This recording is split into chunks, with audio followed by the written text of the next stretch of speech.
Hay una mujer que da ofrenda, da 2 moneditas, y hay otras personas que dan bolsitas llenas de dinero. Y el Señor Jesús dice, ella dio más que los otros. ¿Recuerdan por qué? Eso dice la Escritura, dio todo de sí, pero ¿qué significa eso? ¿Qué dio ella? ¿Cómo? ¿Quién levanta la mano? Dio su sustento. ¿Será que es así? Lida. Dio todo porque sabía quién era su proveedor. ¿Alguien más? Se dio a ella misma.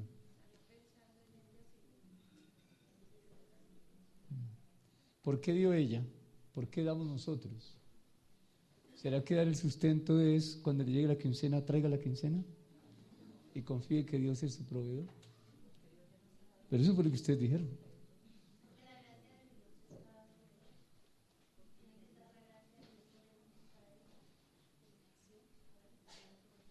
Yo no sé, pero aquí lo explicamos. ¿En qué consistía dar? Dar no tiene nada que ver con dinero. Porque si vamos a pensar en dar y tiene que ver con dinero, el signo pesos aparece aquí y entonces las cosas cambian. ¿Recuerdan por qué damos? Explíquenme por qué por amor. Jenny.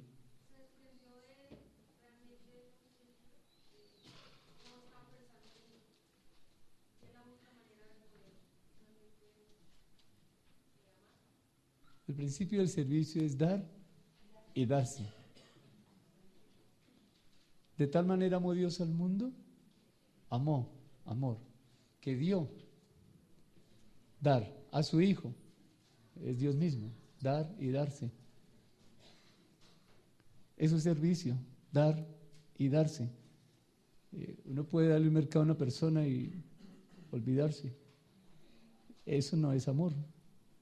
Eso es o remordimiento de conciencia, o altruismo, o filantropía, como lo quiera llamar. Pero eso no es amor. Amor tiene que ver con dar y darse a la persona. Y en los hogares es lo mismo. Ella sabe que yo la quiero desde que nos casamos. Sí, pero nunca se lo ha dicho. Hay que decírselo todos los días. Hay que refrescarlo. Es dar y darse, entregarse a la pareja, a los hijos. ¿Cómo se entrega? Dando tiempo, no llevando trabajo para la casa, sacando tiempo exclusivamente para la pareja, para los hijos, para la familia, para el hogar. Eso es darse. A algunos les cuesta darse, ¿no? Bien. Vimos otro punto y es cómo el servicio tiene también que ver con darse los creyentes unos a otros. ¿Recuerdan a Aristarco? ¿Cómo acompañó al apóstol Pablo por donde él iba? Lo acompañó tanto que donde había en Éfeso un alboroto, en Éfeso sacaron corriendo al apóstol Pablo y allí estaba Aristarco al lado de él. Cuando a Pablo lo llevan a Roma preso, Aristarco va con él. Cuando Pablo está preso en la cárcel, la única manera como alguien podía estar con el apóstol Pablo en la cárcel es que fuera esclavo. Una persona en la cárcel tenía derecho a que su esclavo estuviera allí sirviéndole. Y Aristarco se hizo esclavo desde el punto de vista legal, con documentos, para estar en la cárcel con el apóstol Pablo sirviéndole a él. Es darse. Y seguramente, yo no sé si Aristarco le llevaba ofrendas económicas, pero él entregó su vida al servicio. Y no se habla mucho en la Biblia de Aristarco, ¿no? No se habla mucho de Bernabé en la Escritura. Otro día hablamos de Bernabé y todo lo que hizo. Dios usó a Bernabé para que Pablo fuera lo que fue. Si no hubiera estado allí Bernabé, pues Dios hubiera levantado a otro, pero Pablo hizo todo lo que hizo y escribió lo que escribió porque Bernabé hizo lo que Dios le dijo que hiciera. Así es que entregarnos a otro es parte del servicio. Y no digo que se entregue a su pareja, porque eso es natural que tiene que hacerlo, y a sus hijos, pero ¿y a quién más? ¿A quién más? Bien. También había otro, no recuerdo si lo vimos, a Epafrodito. Fue otra persona que se vació completamente en los trabajos misioneros del apóstol Pablo. La Escritura también menciona cómo las mujeres le servían al Señor Jesús. Y no solamente al caminar con Él, sino al sostenerlo económicamente.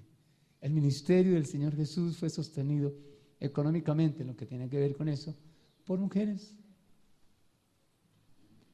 Bien, vamos a continuar con la enseñanza y vamos a leer Primera de Pedro. ¿Usted lo leyeron? ¿Fue aquí donde dije? Sí. Que leyeran Primera de Pedro capítulo 4. ¿Quién lo leyó?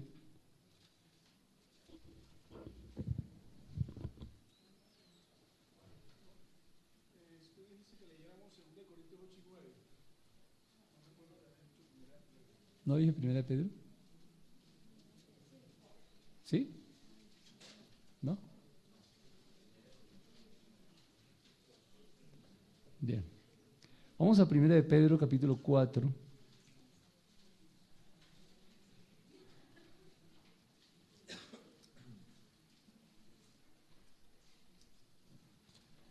Primera de Pedro capítulo 4.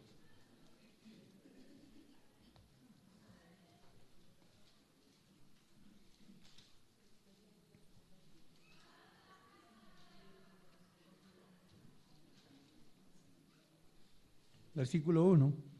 Puesto que Cristo ha padecido por nosotros en la carne, vosotros también armados del mismo pensamiento, pues quien ha padecido en la carne terminó con el pecado. Qué buena noticia.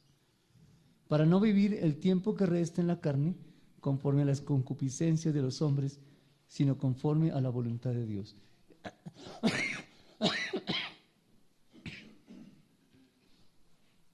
El hecho de que el Señor Jesús haya ido a la cruz nos ayuda para no vivir conforme a la carne, como vivíamos ayer, sino conforme a la voluntad de Dios. Hacer la voluntad de Dios implica desarrollar los dones del Espíritu Santo. No se puede hacer la voluntad de Dios por esfuerzo humano. Necesariamente tiene que haber un don del Espíritu Santo para que se puedan hacer. Bien. Versículo 3. Baste ya el tiempo pasado para haber hecho lo que agrada a los gentiles, andando en lascivias, concupiscencias, embriagueces, orgías, disipación y abominables idolatrías. A esto les parece cosa extraña que vosotros no corráis con ellos en el mismo desenfreno de disolución y os ultrajan. Pero ellos darán cuenta al que está preparado para juzgar a los vivos y a los muertos. Empieza a hablar de la segunda venida, porque por eso también ha sido predicado el evangelio a los muertos. ¿A cuáles muertos? ¿Ah? ¿Quién levanta la mano? ¿Cuáles muertos? A los separados de Dios. Muy bien. Estamos allí, ¿no? Para que sean juzgados en carne según los hombres, pero vivan en espíritu según Dios. Versículo 7. Mas el fin de todas las cosas se acerca. Sed pues sobrios y velad en oración. Este versículo 7, mas el fin de todas las cosas ya está cerca, se refiere a la segunda venida del Señor Jesús. Y el apóstol Pablo va a usar este hecho, este evento, esta promesa que se va a cumplir de la venida del Señor Jesús para invitar a la comunidad al servicio. Él hubiera podido usar este evento de la segunda venida del Señor, no sé, para otra cosa, pero el Espíritu Santo lo ha guiado para mirar un tema importante de los varios que hay que vamos a resaltar hoy. Versículo 7, el fin de todas las cosas está cerca, sed pues sobrios y velad en oración. Sed pues sobrios. ¿Qué es sobrios? Sensatos. ¿Qué es sensato? Mantenerse. ¿Qué es sobrio? ¿Cómo? Muy bien. O sea, que tenga lucidez mental. Bueno, sed sobrios. Sano juicio, gracias. Y velad en oración. Mire, el apóstol Pedro está usando este evento. El Señor viene y dice, sean sobrios, velen en oración, y ante todo tened entre vosotros ferviente amor, porque el amor cubrirá multitud de pecados. Versículo 9, sobre este vamos a hablar un momento. Hospedaos los unos a los otros sin murmuraciones. Hospedar tiene que ver con el servicio, ¿o no? ¿Cómo creen ustedes que hizo la iglesia primitiva para extenderse tanto? Porque había quien hospedar a los misioneros. Y sin ir muy atrás, pensemos cómo entró el evangelio aquí en nuestro país. Porque había personas que hospedaban a los misioneros en sus casas. La hospitalidad es la motivación para reflejar el amor de Dios. Hospitalidad. Vayan al libro de los Hechos, por favor, al capítulo 10.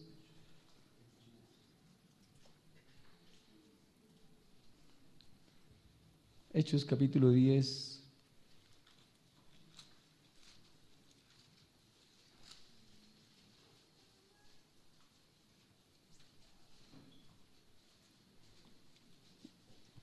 Allí está el apóstol Pedro, versículo 1. Había en Cesarea un hombre llamado Cornelio, centurión de la compañía llamada La Italiana, piadoso y temeroso de Dios con toda su casa, y que hacía muchas limosnas al pueblo y oraba a Dios siempre. Versículo 3. Este vio claramente en una visión, como a la hora novena del día, que un ángel de Dios entraba donde él estaba y le decía: Cornelio. Él, mirándole fijamente y atemorizado, dijo: ¿qué es, Señor? Y le dijo: tus oraciones y tus limosnas han subido para memoria delante de Dios. Envía pues ahora hombres a Jope y haz venir a Simón, el que tiene por sobrenombre Pedro. Escuche lo que dice, 6. Este posa en casa de un cierto Simón curtidor, que tiene su casa junto al mar. Él te dirá lo que es necesario que hagas. ¿Qué hacía el apóstol Pedro allí, en esa casa? Estaba en un tiempo de ayuno y oración. Sí. ¿Era la casa de Pedro? Pero el ángel le revela a Cornelio que no es creyente. Cornelio es un simpatizante que le ha ayudado allí de cierta manera a los cristianos de ese entonces, y él recibe un pensamiento de Dios que dice: mande a una persona que traigan a Pedro, que está en tal parte. Ese datico solo se lo pudo haber dado Dios, nadie más. Pero el tema aquí es la hospitalidad. Allí estaba el apóstol Pedro hospedado.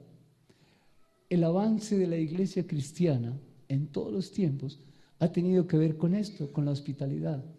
¿Cómo hubiera podido expandirse el evangelio si no hubiera habido casas donde los apóstoles llegaran y posaran?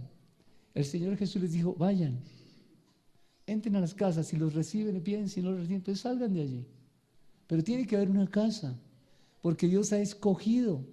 Así como escogió a Cornelio y le pudo mostrar a Cornelio dónde estaba el apóstol Pedro, también Dios escogió de los suyos, de ese remanente que siempre tiene Dios, personas que albergaran los misioneros.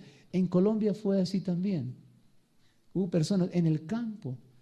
La semana pasada compartía con un pastor, sentados a la mesa desayunando, y él decía algo como esto: yo me acuerdo de la hermanita fulana. Estaba en ese momento ahí en la reunión, la hija de ella. Cuando éramos jóvenes nosotros íbamos por los campos llevando el mensaje y repartiendo literatura. Y una vez entramos a una casa y una señora nos quiso recibir, no creyente, y le habían hablado mal del cristianismo, pero ella decidió escuchar a esa persona, a ese joven. Y oraron por una mujer, una niña que estaba enferma. Y él oró y salió corriendo porque dijo: si han hablado mal del cristianismo y esta niña no se sana, pues aquí hay un problema. Eran épocas de violencia religiosa. Sí, sin embargo él, en medio de su temor, él oró y salió y se fue. Años después se ha encontrado a esa mujer anciana en una convención, años. Qué bueno aquellos que van a predicar la palabra a los campos. Qué bueno predicar la palabra en las cárceles, en los hospitales. se necesita. Allí hay una puerta abierta para el servicio. Es un llamado, no de atención, es un llamado en amor que Dios hace a la iglesia, a esta comunidad, para ir a servir, ser hospitalarios, no es solamente recibir a una persona, sino ir a posar en la casa de una persona. La hospitalidad. Si no, el evangelio no se hubiera extendido. Miremos otro ejemplo en Hechos capítulo 21.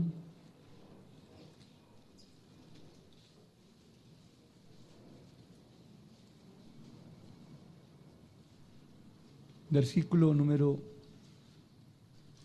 16.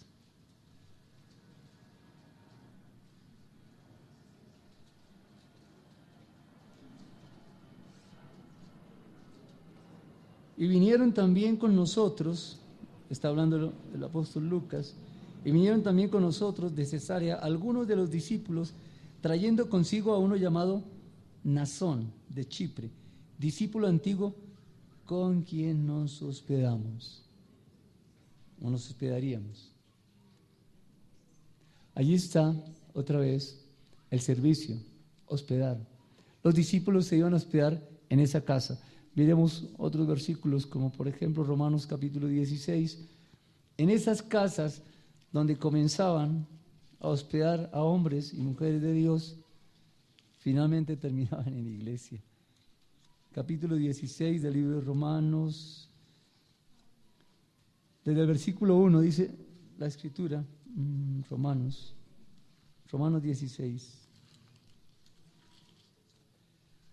Os recomiendo, dice el apóstol Pablo, además, nuestra hermana Febe, la cual es diaconisa de la iglesia en Cencrea, que la recibas en el Señor, como es digno de los santos, y que la ayudéis en cualquier cosa en que necesite de vosotros, porque ella ha ayudado a muchos y a mí mismo, las mujeres sirviendo a estos varones de Dios. Saludad a Priscila y a Aquila, mis colaboradores en Cristo Jesús. Priscila y Aquila eran esposos. Mire lo que dice de ellos. Expusieron su vida, versículo 4, por mí, a los cuales no solo doy gracias, sino también todas las iglesias de los gentiles. Las iglesias de los gentiles, ¿a quién le daban gracias? A Dios por Priscila y Aquila. Pero mire el 5. Saludad también a la iglesia de su casa. ¿La casa de quién? De Priscila y Aquila.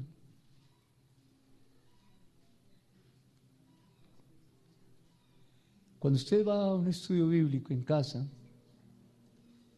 usted debe entender que el reino de Dios está allí, tanto el que abre la casa como quien llega. No es una reunión para estudiar solo la Biblia, como decía el hermano aquí hace un rato. A veces nos hemos cogido de la Biblia como libro y no como la bendita palabra de Dios. Es un tesoro lo que tenemos aquí.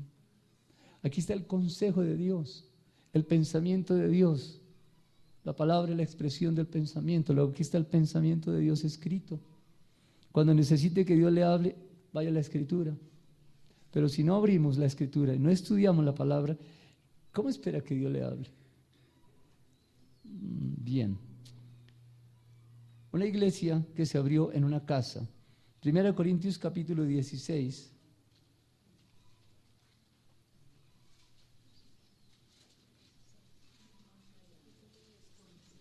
Primera de Corintios 16, es para decir lo mismo. Primera de Corintios 16, versículo 19. Leo desde el 17. Me regocijo con la venida de Estéfanas, de Fortunato y de Acaico, pues ellos han suplido vuestra ausencia. El apóstol Pablo está diciendo, ustedes estuvieron conmigo, ustedes se fueron, pero vinieron otros que suplieron la ausencia de ustedes. Los ministros necesitan ese reconocimiento. Los discípulos, los que llevan la palabra a su casa, necesitan ese reconocimiento. ¿Cuál? De que están vivos. Yo no pude ir, pero llamé y dije, no puedo ir. A mí me ha pasado. Va uno a un discipulado y se queda esperando porque los hermanos no llegan. Fue que hubo trancón, fue que, ay, es que estaba muy cansado. ¿Por qué no llama? Porque ella dice, no puedo ir. Un discipulador, un facilitador, siempre va, así esté enfermo, esté cansado, los discipuladores van. Pero si no se le da a la palabra el lugar que corresponde, muchos no van a ir al estudio. Bien, aquí estos llamaron y dijeron, enviaron a otros, perdón. Versículo 18, repito, porque confortaron mi espíritu y el vuestro, reconoced pues a tales personas. 19, las iglesias de Asia os saludan, Aquila y Priscila, con la iglesia que está en su casa, os saludan mucho en el Señor. La iglesia estaba en la casa, todo comenzó como una charla, pero fue creciendo, fue creciendo, fue creciendo, y ya había un grupo de discípulos en la casa. Para que fuera iglesia, es que ya habían nacido de nuevo, ya se habían bautizado. Allí estaba la iglesia en la casa de ellos.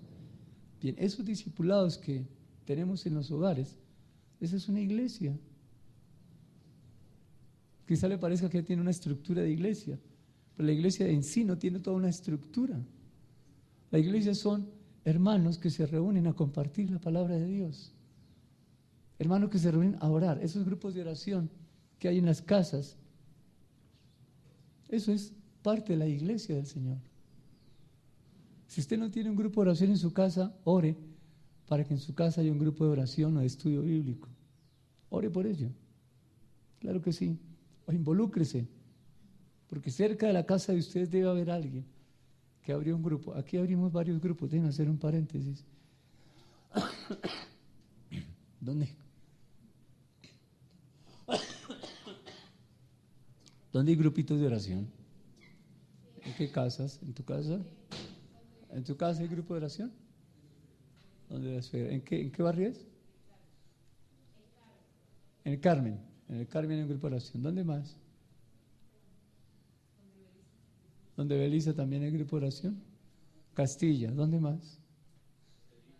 En Cedritos hay grupo de oración. ¿Dónde más? En Usaquén. Aquí en Normandía hay un grupo de oración también. Faltan grupos de oración. Faltan. Oren, hijos. Oren porque necesitamos orar. Oren para abrir su casa, para un grupo de oración. Bien, sigamos. Filemón está allí al lado de Hebreos.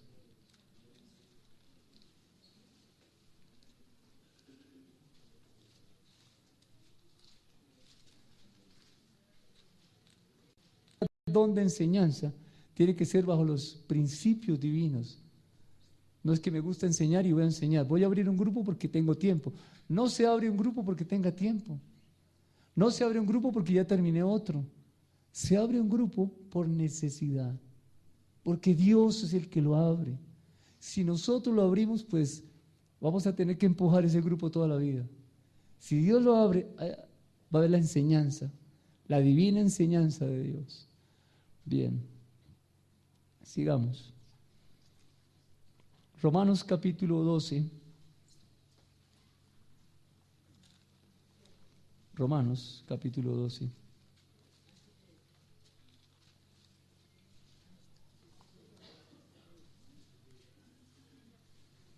Versículo número 13. ¿Quién lo puede leer? Cuiden a los necesitados que hay en el pueblo de Dios. Busquen y reciban en su casa a los que necesitan ayuda. ¿Hay otra versión? Sí. Eric.